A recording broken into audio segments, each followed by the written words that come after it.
Bismillahirrahmanirrahim.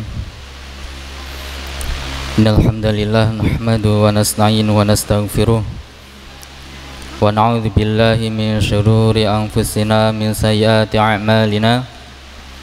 May yahdihillahu fala mudhillalah wa may yudlil fala hadiyalah. Asyhadu an la ilaha illallah wahdahu la syarikalah wa asyhadu anna Muhammadan 'abduhu wa rasuluh. Wa sallallahu ala nabiyyina Muhammad wa ala alihi wa ashabihi wa man tabi'ahum bi ihsanin ila yaumiddin, amma ba'd.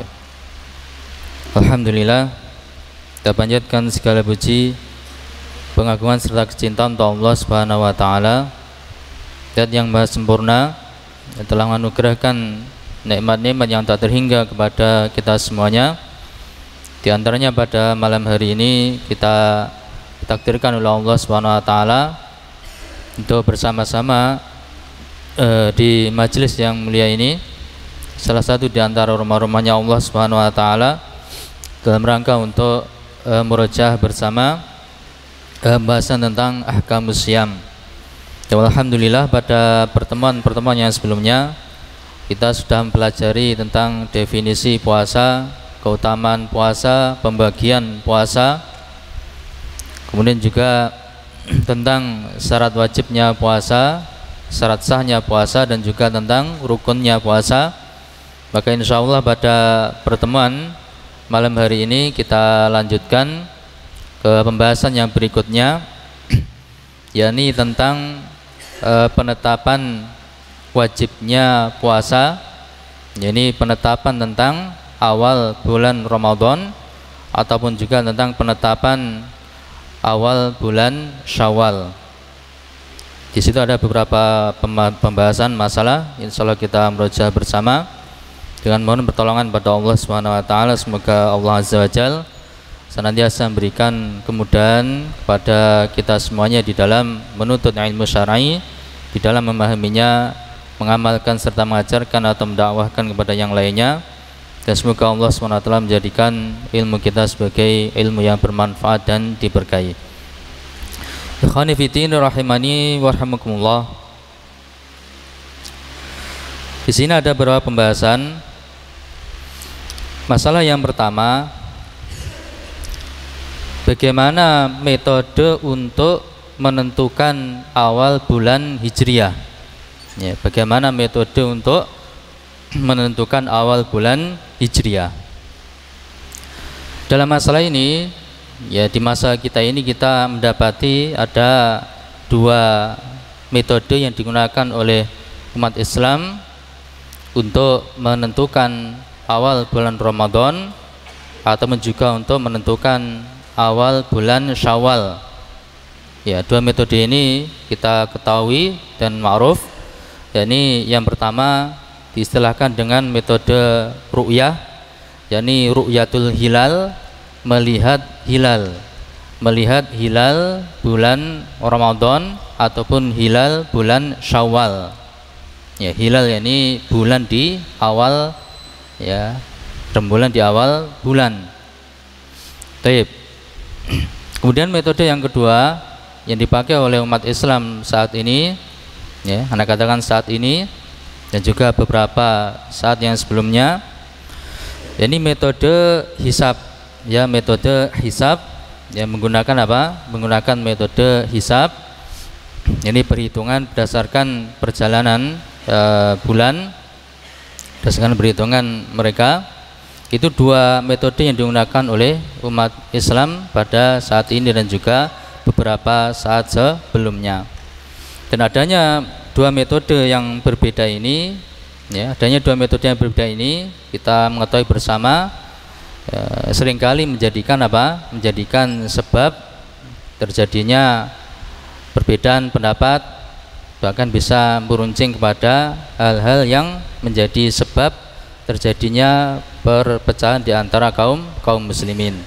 Maka ketika terjadi perbedaan pandangan seperti ini, ya,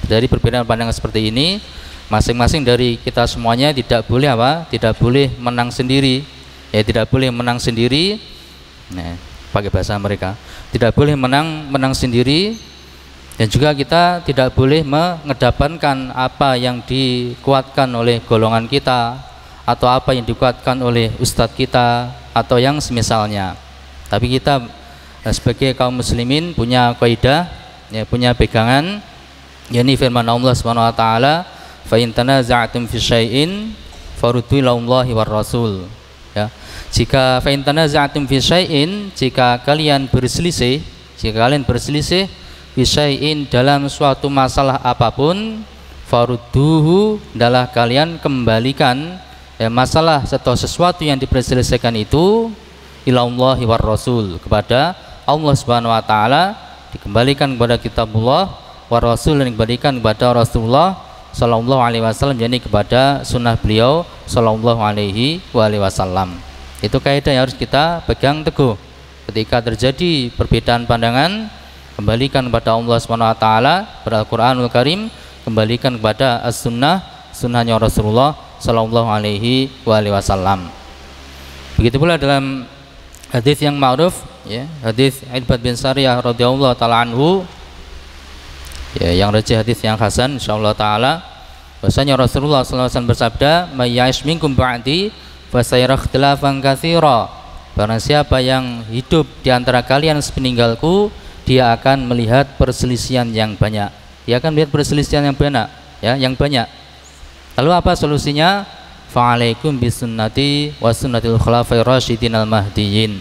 Adalah kalian berpegang teguh dengan sunnahku, dan juga berpegang teguh dengan sunnahnya al-khulafair rasyidin.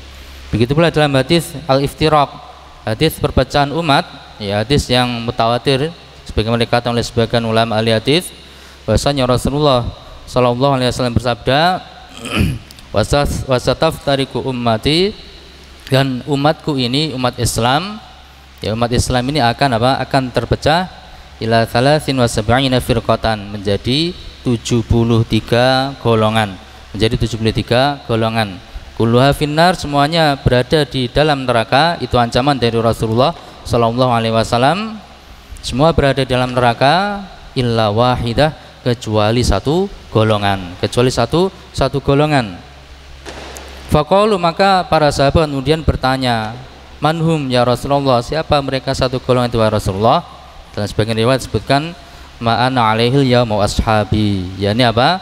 Ajaran yang dibawa oleh Rasulullah sallallahu alaihi wasallam, ditempuh oleh Rasulullah sallallahu alaihi wasallam, dan juga para sahabat beliau sallallahu alaihi wasallam.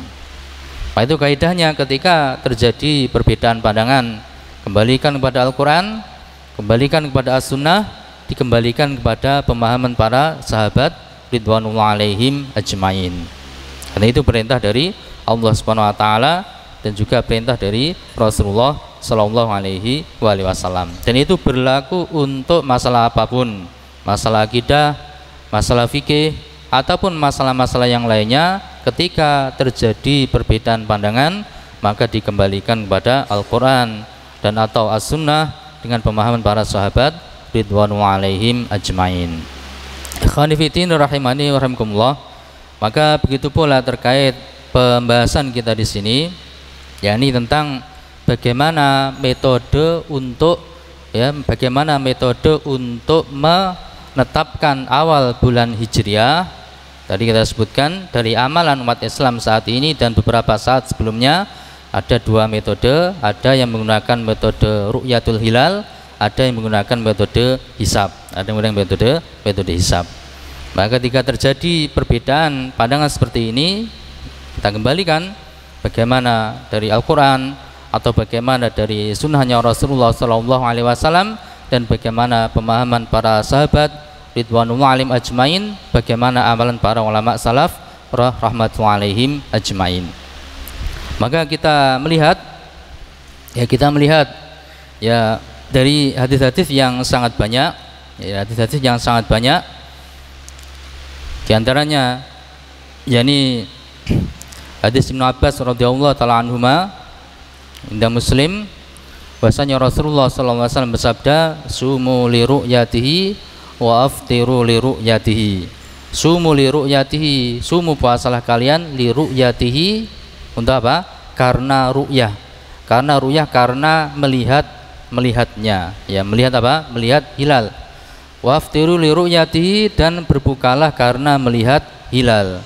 Fa in humma 'alaikum, lalu ternyata humma 'alaikum tertutupi atas kalian, tertutup huai, mendung, atau yang semisalnya asap, kabut dan semisalnya, sehingga tidak bisa memastikan, ya, tidak bisa melihat hilal itu, fa'akmilu, ya, fa'akmilu, maka sempurnakanlah iddata Sya'bana 30, sempurnakan hitungan bulan Sya'ban itu menjadi 30 hari, ya, menjadi 30 hari. Itu hadis Ibnu Abbas radhiyallahu taala anhuma. Begitu pula dari hadis Abu Hurairah radhiyallahu taala anhu, Imam Muslim dan yang lainnya, bahwasanya Rasulullah SAW bersabda, "Idza ra'aitumul hilala fasumu." Jika kalian melihat hilal, fasumu, maka berpuasalah. Wa idza ra'aitumuhu faftiru. Jika kalian melihat hilal, yang pertama hilal Ramadan, maka puasalah. Wa idza ra'aitumuhu, dan kemudian setelah itu jika kalian melihat hilal bulan Syawal, faftiru, adalah kalian berbuka. Fa in gumma 'alaikum, maka jika tertutupi mendung atau semisalnya bagi kalian, fasumu 30, maka berpuasalah 30 hari. Dan masih banyak hadis yang lainnya yang semakna dengan itu, ya, semakna dengan itu. Hadis-hadis itu harus kita fahami secara komprehensif, ya. Hadis-hadis itu harus kita fahami secara komprehensif, ya, digabungkan satu pemahamannya antara satu hadis dengan hadis yang lainnya. Sebagian orang mengatakan sumu li ru'yatihi, puasalah kalian karena ru'yatihi, melihatnya, melihat bulan Ramadan. Wa aftiru li ru'yatihi, dan berbukalah karena melihat bulan Syawal. Mereka mengatakan bahwasanya ru'yah itu ada dua. Ada ru'yatul ain, melihat dengan apa? Melihat dengan mata. Ada ro'a, melihat apa? Dengan ilmu, melihat dengan ilmu. Ya, memang secara bahasa bisa demikian. Ya. Ro'a al-imam, ya, Imam Fulan berpendapat bahwasanya begini-begini. Berarti apa? Melihat dengan ilmu, pandangan ilmu. Ya. Tapi di sini dalam hadis-hadis yang ada ini, thayyib sebagian hadis sumu li ru'yati wa aftiru li ru'yati. Tapi hadis yang lain bagaimana? Idza ra'aitumul hilala. Idza ra'aitumul hilala, jika kalian melihat hilal. Jika kalian melihat hilal, itu zahirnya apa? Zahirnya melihat dengan pandangan mata. Zahirnya melihat dengan pandangan mata. Itu poin yang pertama. Poin yang kedua, kita melihat hadis itu jangan sepotong-sepotong. Kelanjutan hadisnya apa? Kelanjutan hadisnya, fa in gumma 'alaikum fakmil iddata 30. Jika tertutupi atas kalian, sempurnakanlah 30 hari. Thayyib. Sekarang difahami. Kalau bagian depan antum pahami ro'a di situ melihat dengan pandangan ilmu hisab, dengan pandangan ilmu, berarti bagian belakang juga harus antum pahami sebagai tertutup pandangan ilmu. Baik, fa in gumma 'alaikum, jika tertutup ilmu kalian, maka sempurnakan 30 hari. Akalnya yang tertutup, ya, akalnya yang tertutup. Baik, itu yang kedua. Jadi memahami harus secara keseluruhan satu hadis dan hadis yang lainnya.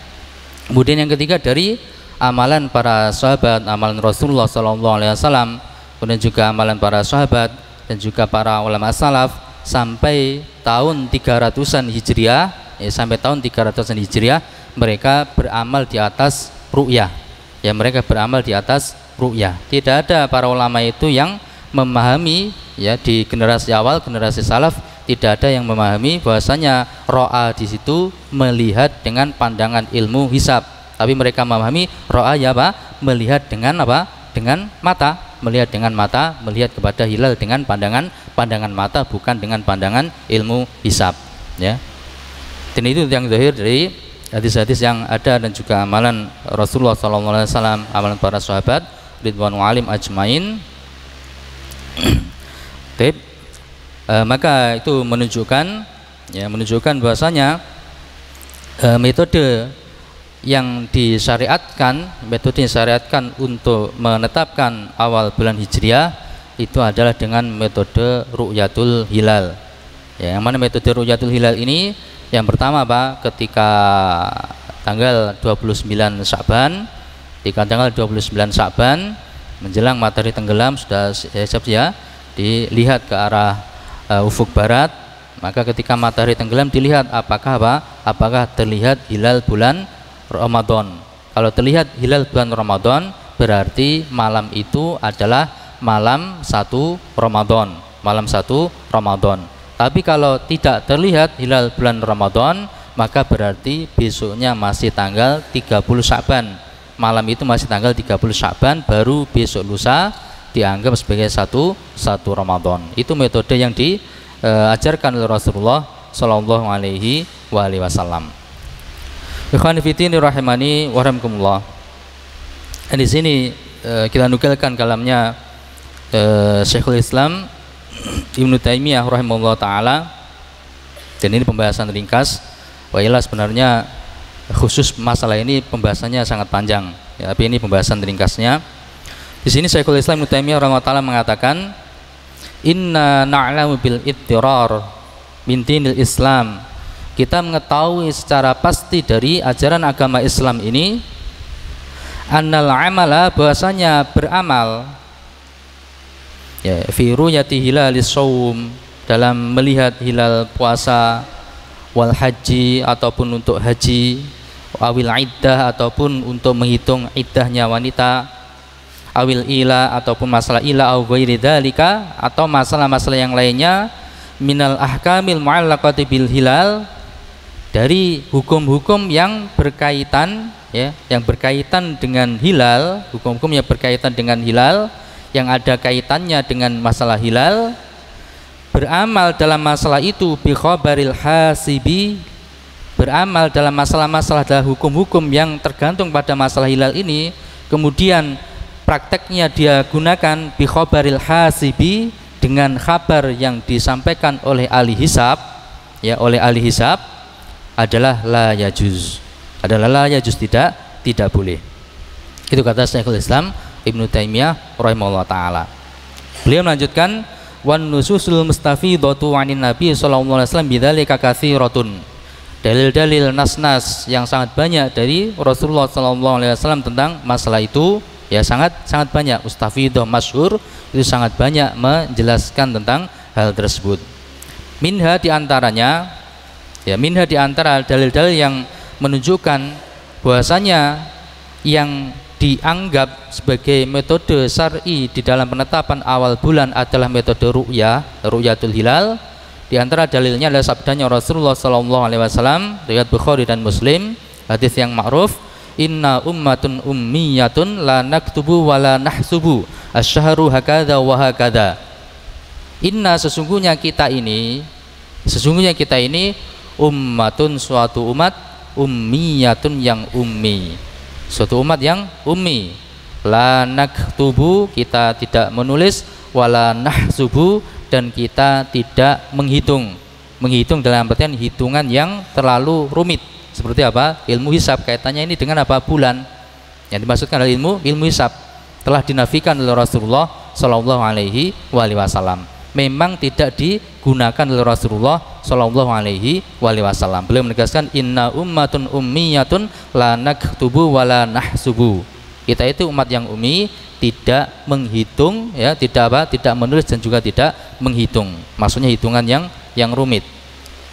Ada hitungan yang yang sederhana atau yang dalam jangkauan keumuman manusia bisa menghitung ya, seperti hitungan bulan 1, 2, 3, 2 sampai 29, 30 hari, ataupun hitungan ilmu waris, itu ada hitungan dari Rasulullah sallallahu alaihi wasallam. Tapi hitungan seperti seperti perhitungan yang jelimet dalam ilmu hisab, itu telah dinafikan oleh Rasulullah sallallahu alaihi wasallam. Kelanjutan hadisnya, asyhuru hakadha wa hakadha. Bulan itu kalau tidak begini ya begini. Maksudnya apa?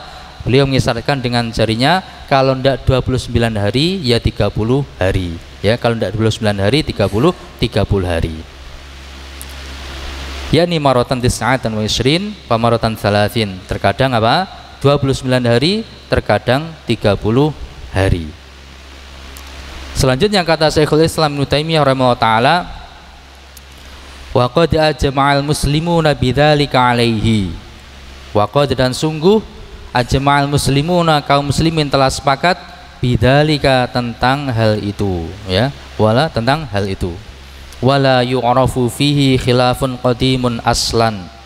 Wala yu'rafu dan tidak diketahui fihi tentang masalah ini bahwasanya tidak digunakan hisab tapi digunakan ru'yah.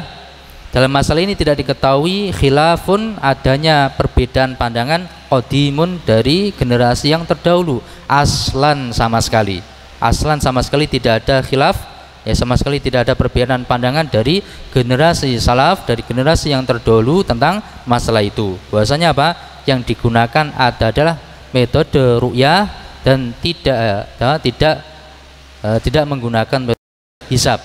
Memang secara syar'i dinafikan metode hisab oleh Rasulullah Shallallahu Alaihi Wasallam. Itu tidak ada khilaf sama sekali dari generasi yang terdahulu. Bahkan kata beliau, wala khilafun haditsun, juga tidak dikenal adanya khilaf yang baru, ya khilaf yang baru, illa kecuali an ba'dil mutaakhirin, dari sebagian ulama mutaakhirin, minal mutafaqihati dari kalangan ulama ahli fikih, al haditsin yang baru, yakni dari kalangan ulama Syafi'iyah, ba'dal mi'ati tsalisati setelah abad ketiga, ya. Ketika apa? Ketika selesai abad yang ketiga, yakni di tahun 300-an, di tahun 300-an. Ya.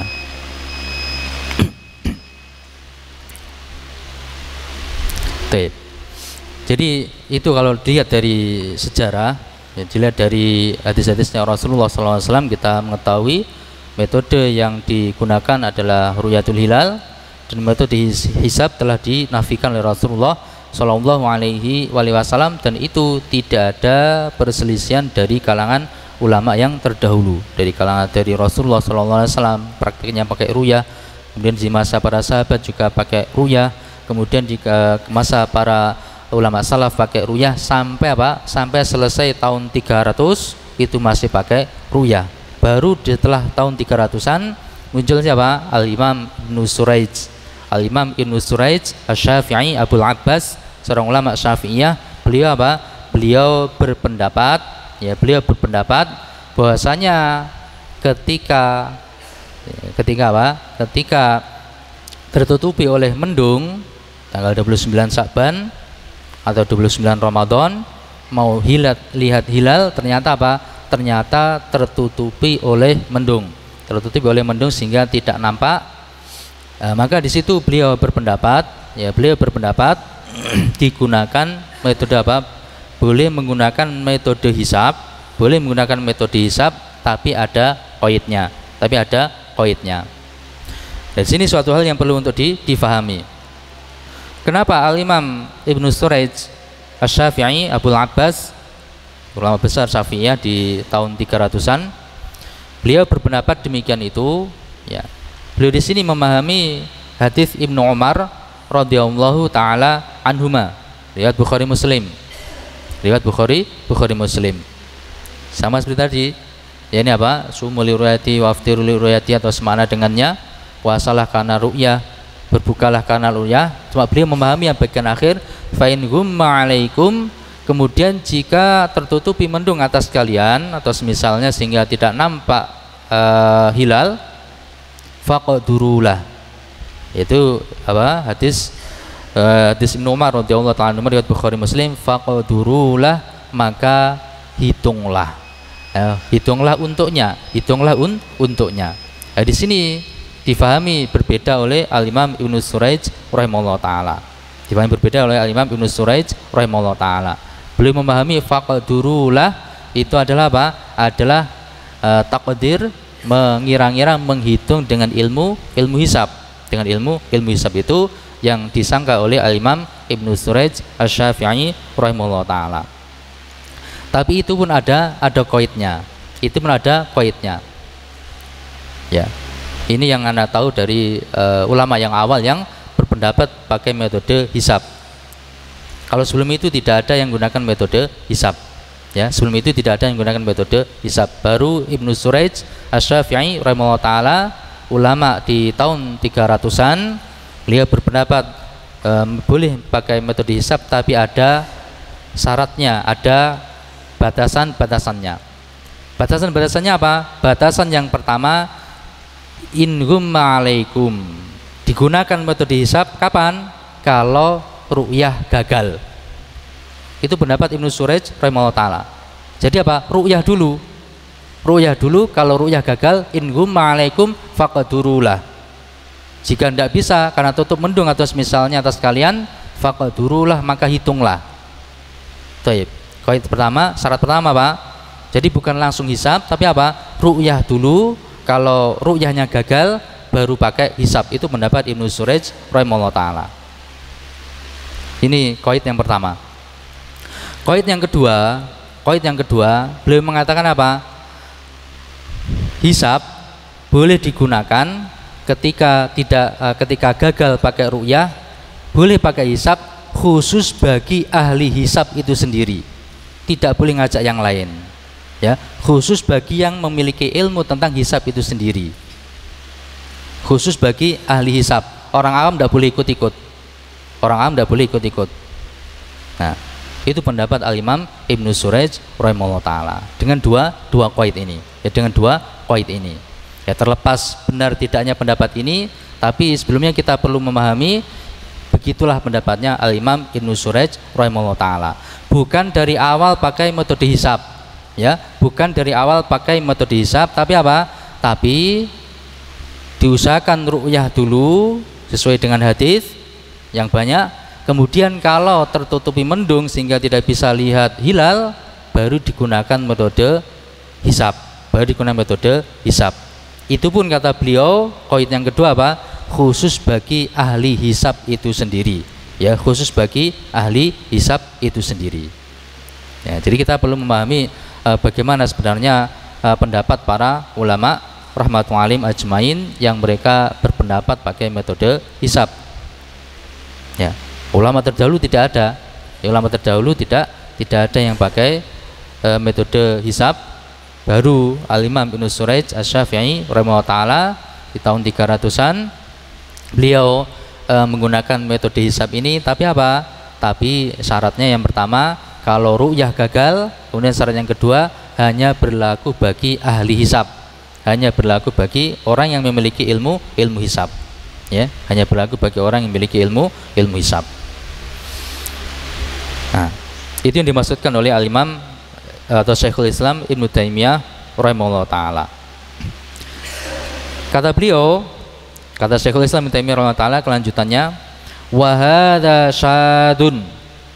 Ya, wa hadza, dan pendapat ini, ya, pendapat yang mengatakan boleh hisab, ya, boleh menggunakan hisab bagi ahli hisab itu sendiri, bagi dirinya sendiri.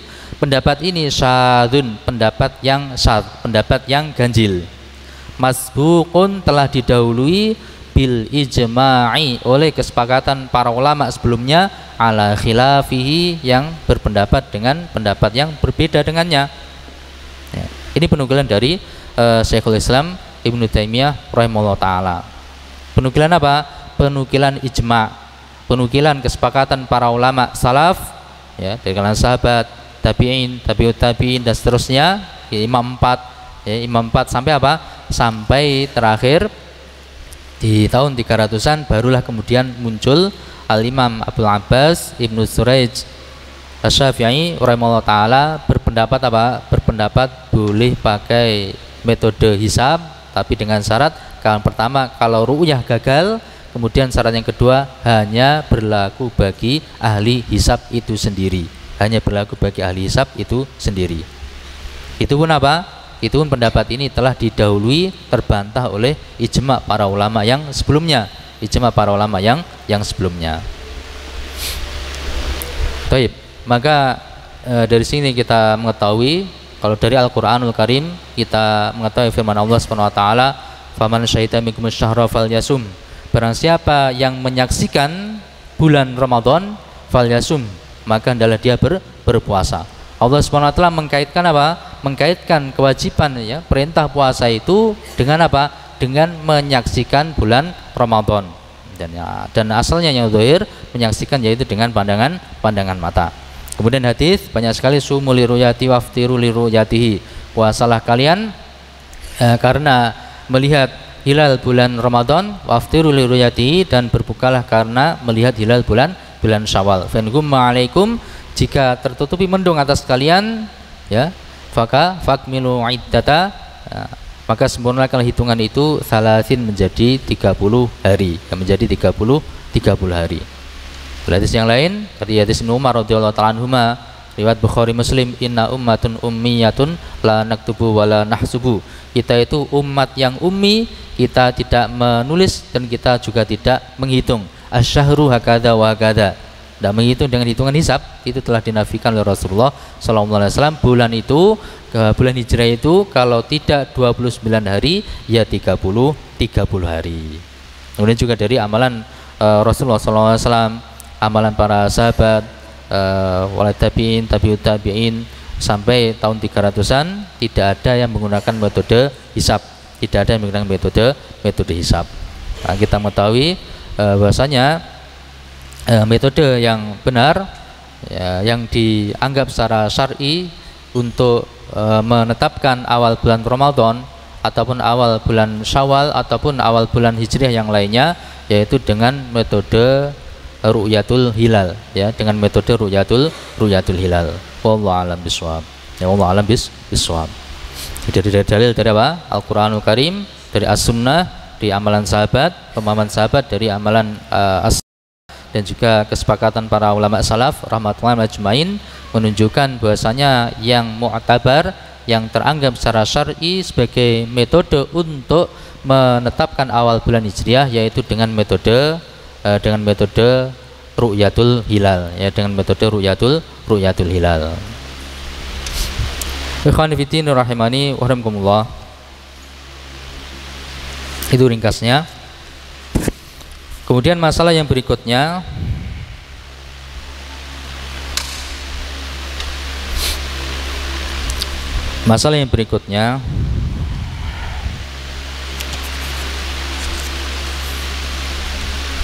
tentang masalah ketika hilal itu nampak di sebagian negeri, ya, ketika hilal Ramadan itu nampak di sebagian negeri, apakah ru'yah dari sebagian negeri itu berlaku untuk seluruh dunia atau hanya yang satu matlaah saja, atau hanya berlaku untuk negeri itu sendiri, atau bagaimana? Ini ada khilaf yang banyak di antara para ulama rahmatullahi alaihim ajmain. Ya. Disebutkan ada 8 pendapat, ya, ada 8 pendapat tentang masalah ini. Ya, dan pendapat yang inti itu ada 3 pendapat.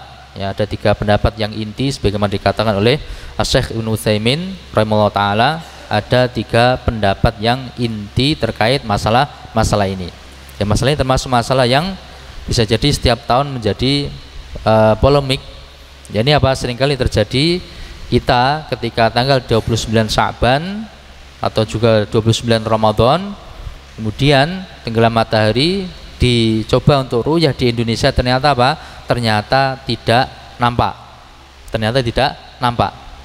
Kemudian bergeser ke negeri-negeri yang lebih ke sebelah barat, ya, di malam yang sama ternyata biasanya di Pakistan, Saudi, kemudian Mesir sudah nampak, ya, sudah nampak. Nah, maka ketika terjadi seperti ini, apakah di Indonesia harus ikut Saudi, ya, Indonesia harus ikut Saudi, atau Indonesia pakai ru'yah sendiri, atau bagaimana? Ada khilaf di antara para ulama rahmatullahi alaihim ajmain. Ada 3 pendapat yang inti, kata Syekh Ibnu Utsaimin rahimahullah taala. Pendapat yang pertama pendapatnya jumhur. Kita sebutkan dulu khilafnya secara ringkas. Pendapat yang pertama pendapat jumhur para ulama rahmatullahi alaihim ajmain. Ya, ini apa? Satu ru'yah berlaku untuk seluruh dunia. Ya, satu ru'yah berlaku untuk seluruh dunia. Dan pendapat jumhur ini dirujukkan oleh Syekh bin Baz rahimahullah taala, kemudian juga Syekh Albani rahimahullah taala dan beberapa ulama yang lainnya merujihkan pendapat jumhur.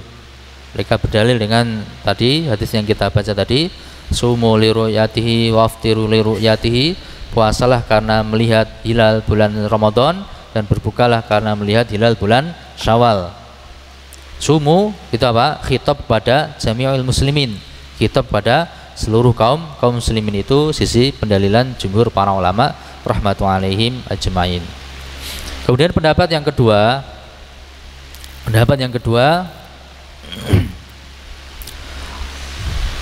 pendapatnya ulama Syafi'iyah, ya, pendapat mayoritas ulama Syafi'iyah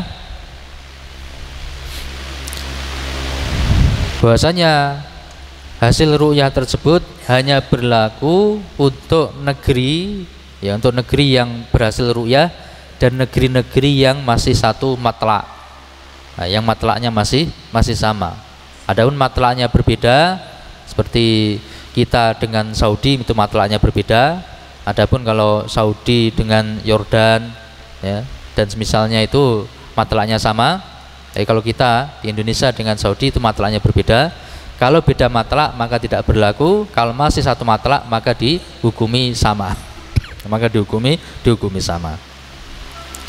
Pendapat ini dirojihkan oleh Syekh Ibnu Utsaimin rahimahullah taala dan Syekh Muqbil Al-Wadi'i rahimahullah taala. Itu empat imam kita di masa kita sekarang ini berbeda pandangan tentang masalah ini. Pendapat jumhur satu ru'yah berlaku untuk seluruh dunia, itu yang dirojihkan oleh Syekh bin Baz rahimahullah taala dan Syekh Albani rahimahullah taala. Adapun pendapat yang kedua, ru'yah berlaku bagi yang matlaknya sama, kalau matlaknya berbeda maka tidak berlaku. Nah, ini pendapat dirojihkan oleh Syekh Ibnu Utsaimin rahimahullah taala dan Syekh Muqbil Al-Wadi'i rahimahullah taala. Mereka ya berdalil dengan firman Allah Subhanahu wa taala, "Faman syahida minkum asy-syahra falyasum." Ya, barang siapa di antara kalian yang melihat bulan Ramadan, maka hendaklah dia berpuasa. Ya. Maka perintah puasa ataupun kewajiban puasa ini hanya berlaku bagi siapa? Hanya berlaku bagi orang-orang yang menyaksikan hilal Ramadan. Ya, hanya berlaku bagi orang yang menyaksikan hilal Ramadan, baik dia melihat sendiri atau ya, orang di negerinya melihat sendiri, ataupun orang-orang yang masih satu matlak dengan negeri tersebut, itu dihukumi sama. Nah, kalau kalau matlaknya berbeda, ya, kalau matlaknya berbeda maka menurut mereka tidak bisa dihukumi berarti tidak melihat dengan melihat sendiri, tidak pula dihukumi melihat. Karena apa? Matlaknya berbeda, bagaimana akan dihukumi sama? Kalau matlaknya berbeda, bagaimana akan dihukumi sama? Itu pendapat yang kedua, pendapat ulama Syafi'iyah atau mayoritas ulama Syafi'iyah. Kemudian pendapat yang ketiga, pendapatnya sebagian tabi'in dan juga pendapatnya sebagian ulama Syafi'iyah, ya. Pendapatnya sebagian ulama Syafi'iyah, masing-masing negeri ru'yahnya sendiri-sendiri. Ya, Indonesia ya ru'yahnya Indonesia, Malaysia ru'yahnya Malaysia, meskipun masih satu matlak. Indonesia Malaysia satu matlak, tapi menurut pendapat yang ketiga ini ru'yahnya sendiri-sendiri, masing-masing negeri dengan ru'yahnya sendiri-sendiri. Itu pendapat yang ketiga. Tiga pendapat ini sebagaimana Anda sebutkan tadi, kata Syekh Ibnu Utsaimin rahimahullah taala, adalah tiga pendapat yang inti, ya, tiga pendapat yang inti dalam masalah ini, ya, tiga pendapat yang inti dalam masalah ini. Dan kalau kita melihat sisi pendalilan mereka masing-masing, ya, maka kita mengetahui bahwasanya masalah ini termasuk khilaf yang mu'tabar di antara para ulama rahmatullahi alaihim ajmain. Ya, ini termasuk yang mu'tabar di antara para ulama rahmatullahi alaihim ajmain. Ya. Jadi kita bahas tentang mana yang rajih dari tiga pendapat tersebut. Ya, mana yang rajih dari tiga pendapat tersebut. Wailah kalau Anda pribadi condongnya pada pendapat yang dirajihkan oleh Syekh Ibnu Utsaimin rahimahullah taala dan Syekh Muqbil Al-Wadi'i rahimahullah taala, Ya, ini kalau matlaknya sama maka dihukumi sama, kalau matlaknya berbeda maka dihukumi berbeda. Tapi khilaf dalam masalah ini termasuk khilaf yang mu'tabar, ya, khilaf yang mu'tabar. Jadi sebagaimana yang diisyaratkan oleh Syekh Ibnu Utsaimin rahimahullah taala. Ya, beliau mengatakan apa? Khulasatul qaul, ya, khulasatul qaul innal aqwal ar-ra'isiyyah allati yumkinu an na'tabiruha thalathatu aqwalin. Pendapat inti yang mungkin bagi kita untuk mempertimbangkannya itu ada tiga pendapat. Seperti yang telah kita sebutkan tadi, demikian kata Syekh Ibnu Utsaimin rahimahullah taala. Syekh Ibnu Utsaimin rahimahullah taala. Maka dalam masalah ini ada pembahasan ketika apa? Ketika suatu permasalahan itu diperselisihkan, ya, suatu masalah itu diperselisihkan. Kemudian perselisihannya termasuk perselisihan yang mu'tabar. Perselisihan yang mu'tabar. Lebih-lebih kalau masalah itu terkait dengan masalah umum, masalah umat. Maka di situ ya ada satu hal yang sangat penting. Bahwasanya apa? Bahwasanya ya hukmul hakim yarfa'ul khilaf. Ya, hukum yang ditetapkan oleh hakim, hukum yang ditetapkan oleh pemerintah itu yarfa'ul khilaf, mengangkat khilaf. Dijelaskan oleh Syekh Ibnu Utsaimin rahimahullah taala, ya, kaidah secara umum. Jadi masalah khilaf itu ada dua macam. Perbedaan pendapat di antara para ulama itu ada dua macam. Yang pertama, khilaf yang mu'tabar. Masing-masing pendapat ada ulamanya, kemudian ada sisi pendalilan yang layak dianggap, ya, secara ilmu usulnya ataupun juga secara qawaidnya atau juga secara mustalahnya itu ada apa? Layak dianggap memang ilmiah, khilaf yang ilmiah. Maka bagaimana sikap kita dalam masalah itu? Kata Syekh Ibnu Utsaimin rahimahullah taala di Fathul Jalal wal Ikram, beliau menjelaskan bahwasanya dalam masalah-masalah khilaf yang mu'tabar, ya, kita apa? Kita bisa saja merojihkan suatu pendapat. Misalkan dalam suatu masalah seperti ini kita ada tiga pendapat yang inti, kemudian misalkan kita merojihkan salah satu dari tiga pendapat tersebut, tidak masalah selama ilmiah. Ya, antum memiliki ilmu mustalah, antum memiliki ilmu usul fikih, antum memiliki ilmu qawaid fikih dan semisalnya, kemudian antum bisa merojihkan salah satu di antara pendapat tersebut, silahkan merojihkan pendapat itu, ya, sebagai apa? Sebagai tarjih pribadi. Akan tetapi dari sisi prakteknya, ya, ketika pemerintah memilih dan merojihkan pendapat yang berbeda dengan pendapat yang kita rojihkan, ya, ketika pemerintah merojihkan pendapat yang berbeda dengan pendapat yang kita rojihkan, dari sisi prakteknya kita berkewajiban untuk apa? Kita berkewajiban untuk mengikuti, dari sisi prakteknya wajib mengikuti apa? Penetapan dari pemerintah. Ya, wajib mengikuti penetapan dari pemerintah.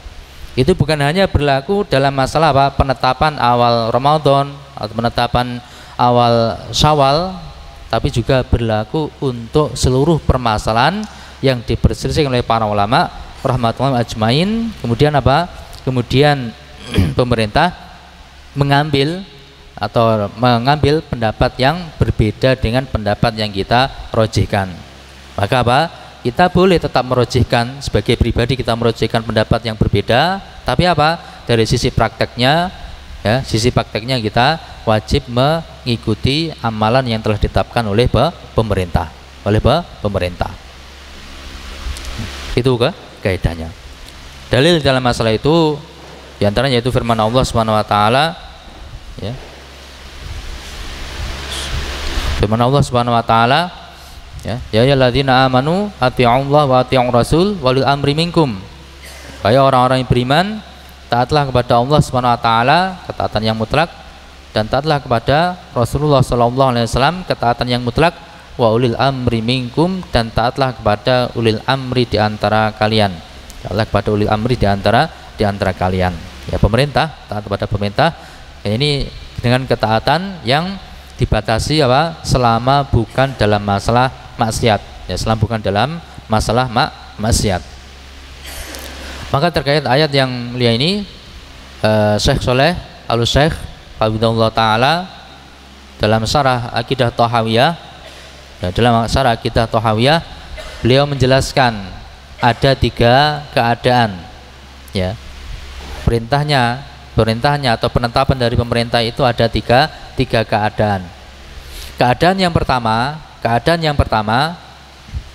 ya ini apa? Keadaan yang pertama, pemerintah memerintahkan dengan suatu perkara ketaatan. Ini sederhananya, ringkasnya kalam Syekh Shaleh Al-Syekh Hafizahullah Ta'ala di Syarah Thahawiyah.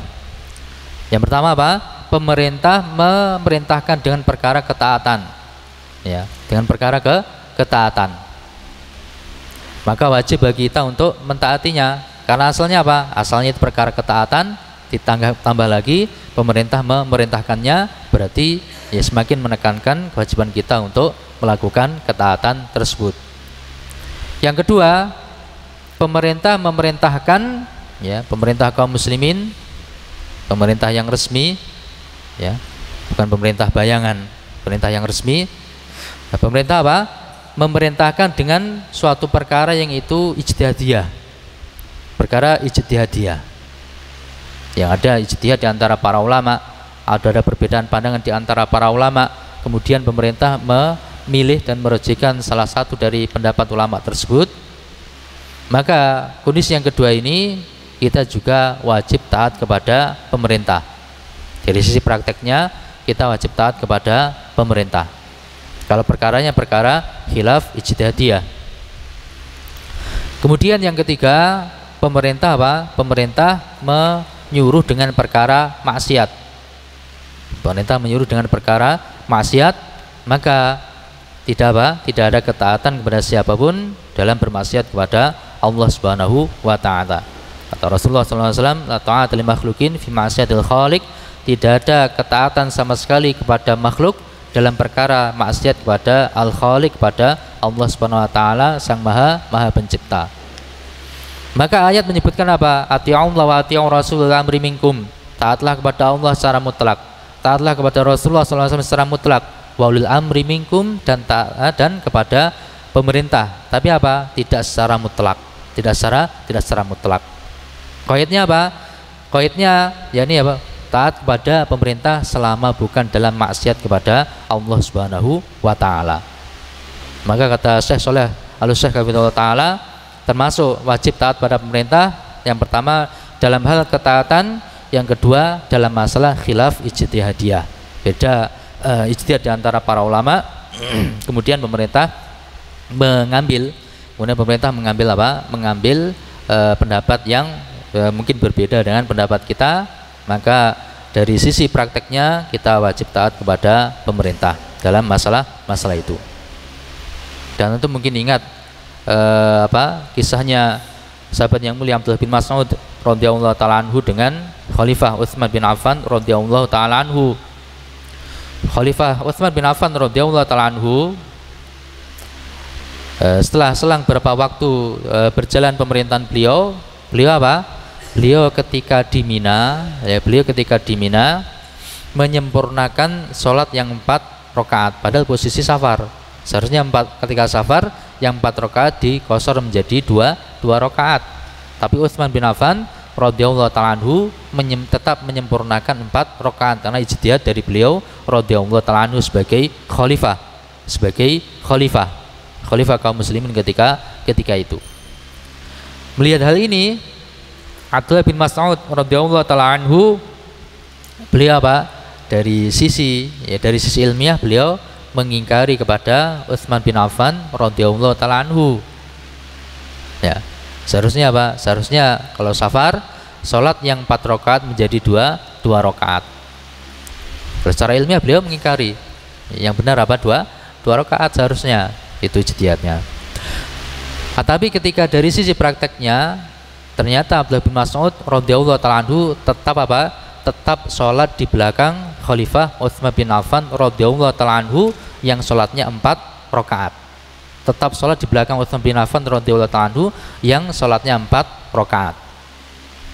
Sebagian orang ketika melihat hal yang berbeda ini, tadi katanya kalau safar apa? Katanya kalau safar 2 rakaat. Tapi kok antum ketika sholat di belakang Utsman ya tetap 4 rakaat, tetap sholat di belakang Utsman yang sholatnya 4 rakaat. Ditanyakan hal itu kepada Abdullah bin Mas'ud radhiyallahu ta'ala anhu. Kata Ibnu Mas'ud radhiyallahu ta'ala anhu, al khilafu syarrun. Al khilafu syarrun, perpecahan itu adalah buruk. Ya, perpecahan itu adalah buruk. Ya, perpecahan adalah buruk. Maka para ulama Ahlussunnah wal Jamaah mereka menjelaskan bahwasanya apa? Bahwasanya perkara-perkara juz'iyah, ya, perkara-perkara parsial, perkara-perkara furu'iyah, cabang fikih-fikih, ya, perbedaan khilaf ijtihadiyah di antara para ulama dan semisalnya itu apa? Itu perkaranya masih dikalahkan dibandingkan persatuan umat Islam. Ya. Beda kalau masalah-masalah yang sifatnya fundamental, masalah-masalah yang sifatnya itu mendasar, masalah pokok-pokok akidah, masalah pokok-pokok manhaj dan misalnya itu masalah lain. Tapi kalau masalah-masalah itu khilaf di antara para ulama, maka apa? Maka lebih dikedepankan persatuan kaum muslimin. Ya, lebih dikedepankan persatuan kaum muslimin. Maka Ibnu Mas'ud radhiyallahu ta'ala mengatakan al khilafu syarrun. Perpecahan itu buruk, ya, perpecahan itu buruk. Ikhwan fillah rahimani wa rahimakumullah. Maka demikian juga terkait perbedaan pandangan ketika beda ru'yah. Di Indonesia belum kelihatan, kemudian ternyata di Saudi kelihatan. Kita tahu bahwasanya ada khilaf yang mu'tabar di antara para ulama rahmatullahi alaihim ajmain. Nah, maka di situ sikap yang kita ambil seperti yang kita sebutkan tadi, kaidahnya kalau masalah ketaatan wajib taat pada pemerintah. Kalau masalah khilaf ijtihadiyah wajib taat kepada pemerintah. Baru kalau masalah maksiat tidak boleh taat kepada siapapun, ya, tidak boleh taat kepada siapapun. Itu kaidah yang penting disebutkan oleh Syekh Shalih Al-Syekh hafizahullah taala.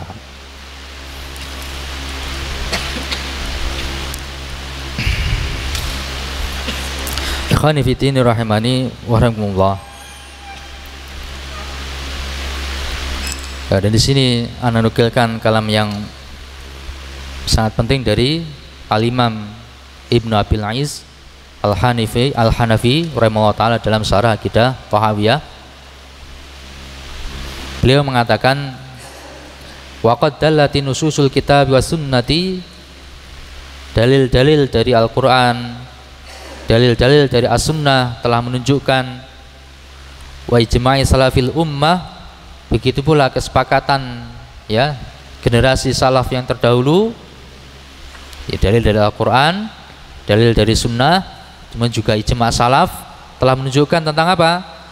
Menunjukkan inna waliyal amri, sesungguhnya pemerintah itu, ya, sesungguhnya pemerintah itu, wa imamas sholati, dan juga imam sholat, yang mana kalau di masa yang lalu imam sholat itu ditunjuk oleh pemerintah.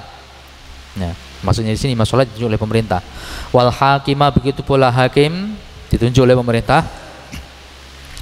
Wa amiral harbi, dan panglima perang ditunjuk oleh pemerintah. Wa amilas shadaqati, dan juga amil zakat ditunjuk oleh pemerintah.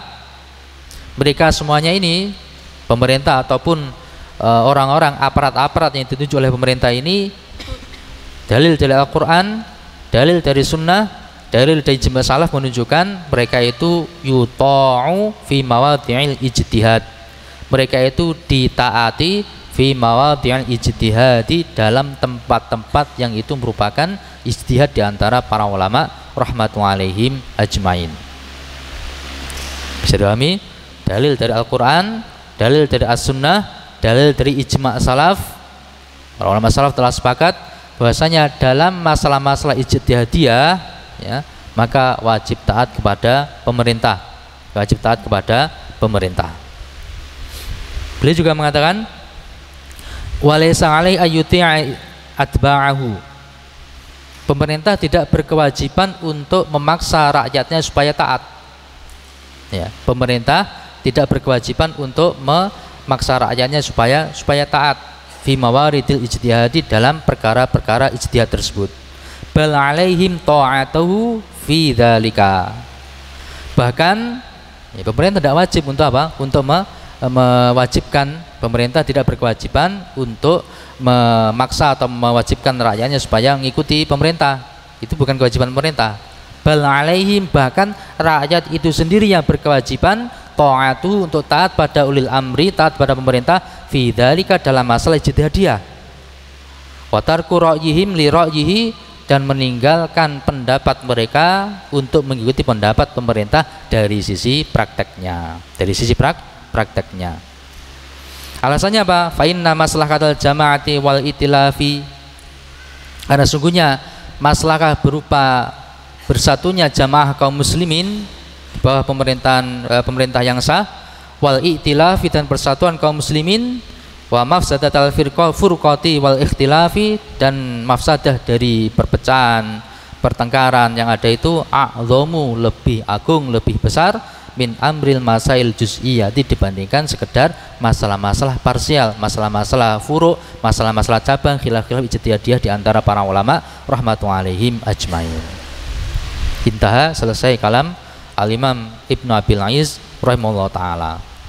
Ya, maka terkait pembahasan kita ketika apa di Indonesia Ru'yatul Hilal gagal, ternyata di Saudi berhasil, maka kita apa mengetahui ada khilaf yang mutabar di antara para ulama rahmatullahi alaihim ajmain.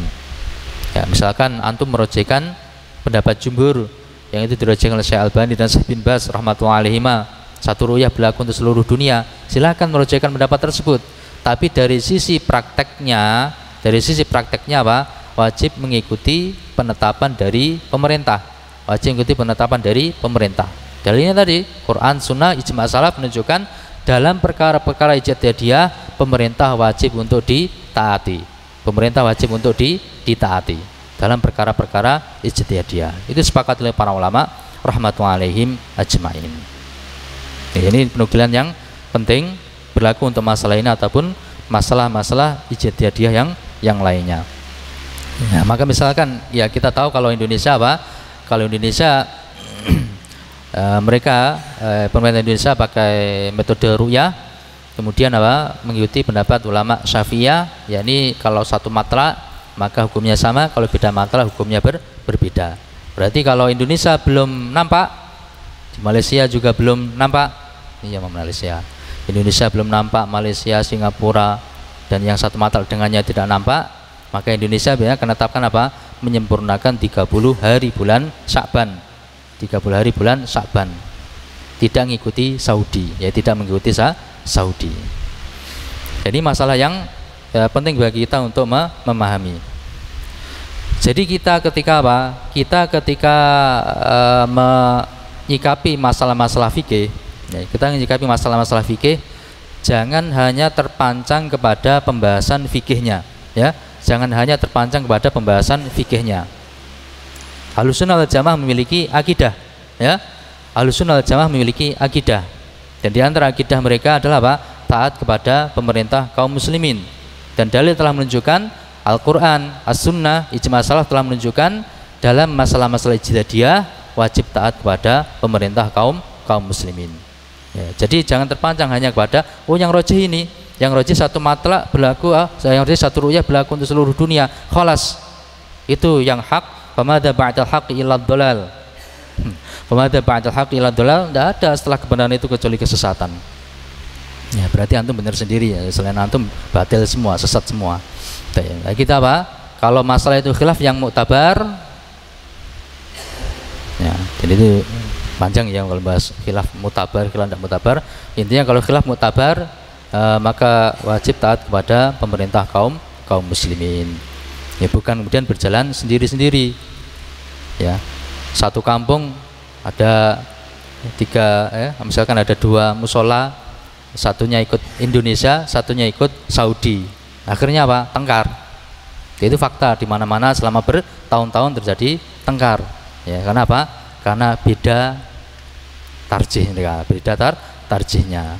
Satunya ikut Saudi, satunya ikut satunya ikut Indonesia. Lebih ramai lagi kalau satu ma'had, satunya ikut Saudi, satunya ikut Indonesia. Ini lebih ramai lagi lah satu ma'had. Nah, maka kita menyikapi fikih harus juga dilandasi dengan akidah Ahlussunnah wal Jamaah, taat kepada pemerintah kaum muslimin dalam perkara ketaatan dan juga dalam perkara khilaf ijtihadiyah di antara para ulama. Baru tidak taat kalau disuruh dalam perkara maksiat, jelas-jelas maksiat kepada Allah Subhanahu wa taala. Baru kita tidak boleh taat kepada makhluk dalam perkara maksiat kepada Allah Subhanahu wa taala. Ya, seperti ini salafi, ya, seperti ini salafi Ahlussunnah wal Jamaah. Salafi apa? Di mana-mana mereka mendengung-dengungkan berdasarkan dalil-dalil yang ada wajib taat kepada pemerintah kaum muslimin. Kalau ketika salafi mendengung-dengungkan wajib taat pada pemerintah kaum muslimin, dapat kritikan, katanya apa? Antek-antek pemerintah. Padahal kita apa? Kita menjelaskan demikian itu karena dalil-dalil yang ada telah menunjukkan kepadanya wajib taat kepada pemerintah kaum muslimin selama bukan dalam perkara maksiat, termasuk dalam perkara ijtihadiyah wajib taat kepada pemerintah kaum muslimin berdasarkan dalil-dalil yang ada. Itu dituduh sebagai antek-antek pemerintah, dituduh sebagai antek-antek pemerintah. Uniknya dan anehnya, giliran ada terorisme, salafi lagi yang kena. Kan aneh. Satu sisi katanya antek-antek pemerintah, giliran ada pembunuh diri, salafi yang kena. Katanya antek-antek pemerintah, kok kena tuduh apa? Melakukan pembunuh diri. Itu gimana ceritanya? Maka sekarang istilah salafi, ya istilah salafi, kemudian juga wahabi atau juga aliran sawah, salafi wahabi sawah, aliran sawah, salafi wahabi itu apa? Istilah yang rancu, ya, istilah yang anak katakan istilah yang rancu. Sebenarnya juga Ahlussunnah wal Jamaah sekarang ini menjadi istilah yang rancu. Syairnya apa? Kullun yadda'i waslan bilaila walailalan tukiru lahum bidzaka. Ya, semua ngaku punya hubungan dengan Laila, tapi Laila tidak ngakui kalau dia punya hubungan dengan dia. Semua ngaku Ahlussunnah wal Jamaah, ya, semuanya, hampir semuanya ngaku Ahlussunnah wal Jamaah. Tapi kalau dilihat dari akidahnya, dilihat dari amaliannya, tidak nyambung dengan sunnah dan juga tidak sesuai dengan akidah Ahlussunnah wal Jamaah. Nah, banyak orang ngaku sebagai salafi, ya, atau bahkan sering menukilkan dari alim Syekh Muhammad bin Abdul Wahab, menukilkan dari Syekhul Islam Ibnu Taimiyah rahimahullah, tapi dipotong-potong. Dan padahal apa? Secara akidahnya menyelisih akidahnya Syekhul Islam Ibnu Taimiyah rahimahullah dan menyelisih akidahnya Syekh Muhammad bin Abdul Wahab rahimahullah. Akhirnya kena getahnya siapa? Yang kena getahnya yang salafi wahabi yang asli. Ya, orang-orang itu ya seperti pelaku-pelaku bom bunuh diri, ya mereka juga apa? Mereka mengkaji kitab tauhid, usulul tsalatsa dan semisalnya. Tapi giliran dalam masalah taat kepada pemerintah, mereka tidak pakai. Nah, akidahnya apa? Akidahnya berbeda dengan akidah salafi wahabi yang sebenarnya. Maka seorang ketika menyikapi hal seperti itu seharusnya bersikap secara adil. Kalau ada orang ngaku sebagai salafi, ngaku sebagai wahabi, ya dilihat dulu apakah benar dia itu akidahnya dan manhajnya di atas akidah dan manhaj Ahlussunnah wal Jamaah. Apakah benar dia itu kalau dia ngaku sebagai mengikut Muhammad bin Wahab, kemudian dalam beberapa hal atau banyak hal ternyata dia menyelisih, ya, bahkan pokok akidah dan manhajnya Syekh Muhammad bin Wahab, apakah dia itu layak disebut sebagai pengikut Syekh Muhammad bin Wahab? Tentu tidak. Tentu tidak. Nah, maka sekarang itu menjadi rancu. Sekarang ini menjadi rancu. Nah, permasalahannya apa? Permasalahannya karena pelaku ya tindakan-tindakan terorisme itu, ya, mereka juga mengaku sebagai pengikut Syekhul Islam Ibnu Taimiyah, pengikutnya Syekh Muhammad bin Abdul Wahab rahimahullah taala, padahal dalam tindakan-tindakan terorisme mereka itu jelas-jelas bertentangan dengan akidahnya Syekhul Islam Ibnu Taimiyah rahimahullah taala dan akidahnya Syekh Muhammad bin Abdul Wahab rahimahullah taala. Tapi kena getah karena apa? Karena masalah penisbahan itu, masalah pengakuan. Masalah apa? Pengakuan. Jadi kita kalau salafi yang sebenarnya, ya salafi yang sebenarnya, atau juga bahkan Syekh Muhammad bin Wahab dan para pengikutnya yang sebenarnya, mereka itu apa? Di antara akidah yang mereka pegang teguh, taat pada pemerintah kaum muslimin selama bukan dalam perkara maksiat kepada Allah Subhanahu wa taala. Ini banyak hal yang janggal ini, banyak yang janggal. Bagaimana salafi itu, ya salafi dituduh sebagai apa? Mungkin pelaku atau juga semacam itu dari pembunuh diri, sementara apa? Salafi aja itu loh, ngerokok saja haram karena bunuh diri. Rokok haram ya, salafi ngatakan rokok haram. Rokok aja kok haram, karena apa? Berpotensi memudaratkan bagi kesehatan kita. Ya, kemudian juga bisa bunuh diri. Ya. Lah kok bunuh diri jadi boleh, itu dari mana ceritanya? Dari mana ceritanya? Thayyib. Nah. Khanifidini rahimahullah. Masih selalu panjang. Kita jadi kemana-mana. Intinya apa? Intinya diantara akidahnya Ahlussunnah wal Jamaah, akidahnya Ahlussunnah wal Jamaah, dan itu pula yang diyakini oleh salafi yang sebenarnya, yakni apa? Yakni wajib taat kepada pemerintah kaum muslimin selama bukan dalam perkara maksiat kepada Allah Subhanahu wa taala, yakni taat dalam perkara ketaatan dan taat dalam perkara yang termasuk perkara ijtihadiyah di antara para ulama, dan tidak taat kalau dalam perkara maksiat kepada Allah Subhanahu wa taala. Itu akidah, yaitu termasuk pokok akidah Ahlussunnah wal Jamaah. Maka kalau ada orang ngaku sebagai salafi, orang ngaku sebagai Ahlussunnah wal Jamaah, atau dia kadang-kadang menukilkan dari Syekh Muhammad bin Wahab, kadang-kadang menukilkan dari Syekhul Islam Ibnu Taimiyah rahimahullah taala, tapi dia tidak mentaati pemerintah kaum muslimin atau membolehkan untuk khurut memberontak terhadap pemerintah kaum muslimin, ataupun dia melakukan provokasi untuk menjatuhkan kewibawaan pemerintah kaum muslimin, berarti dia itu bukan Ahlussunnah wal Jamaah, berarti dia itu bukan salafi, berarti dia itu wahabi palsu. Ya, kalau Ahlussunnah palsu, salafi palsu. Ya, salafi palsu, Ahlussunnah palsu. Kalaupun katakan wahabi palsu. Karena apa? Akidahnya berbeda. Akidahnya berbeda. Ya, kita jangan terpancang pada perkara-perkara furu'nya, tapi kita lihat apa inti akidah, pokok-pokok akidah itu harus kita memahaminya. Kita harus memahaminya. Maka begitu pula dalam masalah kita ini, kalau pemerintah Indonesia misalnya menetapkan tidak mengikuti Saudi, maka kita berkewajiban untuk mengikuti penetapan pemerintah tersebut. Ya, kita awal bulan Ramadan ikut pemerintah, begitu pula awal bulan Syawal kita ikut pemerintah.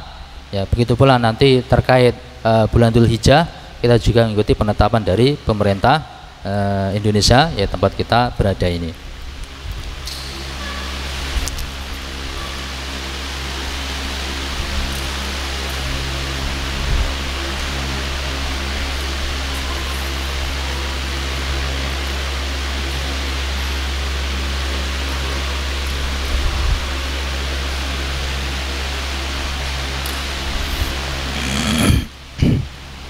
Apakah boleh kita berbuka puasa mengikuti adzan di TV?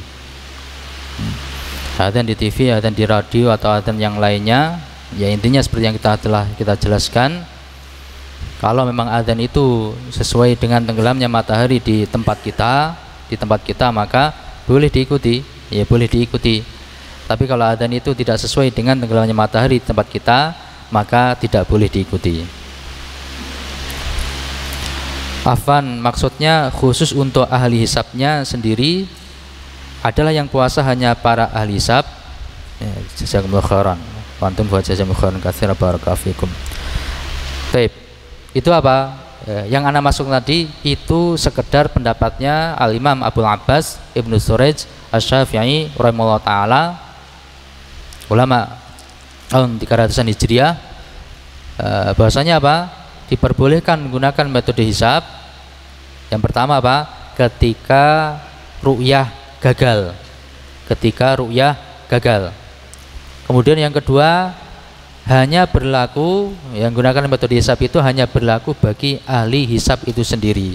Maka menurut pendapat Ibnu Suraij rahimahullah taala, ketika diupayakan untuk ru'yah ternyata gagal, ya, maka boleh bagi ahli hisab, ya boleh bagi ahli hisab untuk beramal sesuai dengan hisabnya, ya sesuai dengan hisabnya. Kalau hisabnya dia menunjukkan bahwasanya besok itu 1 Ramadan, berarti ahli hisab itu menurut Ibnu Suraij boleh berpuasa. Tapi yang bukan ahli hisab berarti harus menggenapkan 30 Sya'ban. Harus menggenapkan 30 Sya'ban. Intinya metode hisab itu menurut Ibnu Suraij hanya boleh bagi ahli hisab, tidak boleh bagi orang awam yang tidak paham ilmu hisab. Itu sekedar pendapat Ibnu Suraij rahimahullah taala. Tapi yang benar ini apa? Metode hisab tidak dianggap secara syar'i, ya. Secara syar'i metode hisab tidak dianggap sebagai metode untuk menetapkan awal bulan berdasarkan dalil Al-Qur'an, dari As-Sunnah, dan juga kesepakatan para ulama salaf rahmatullahi alaihim ajmain. Ya, sepakatan ulama salaf rahmatullahi alaihim ajmain.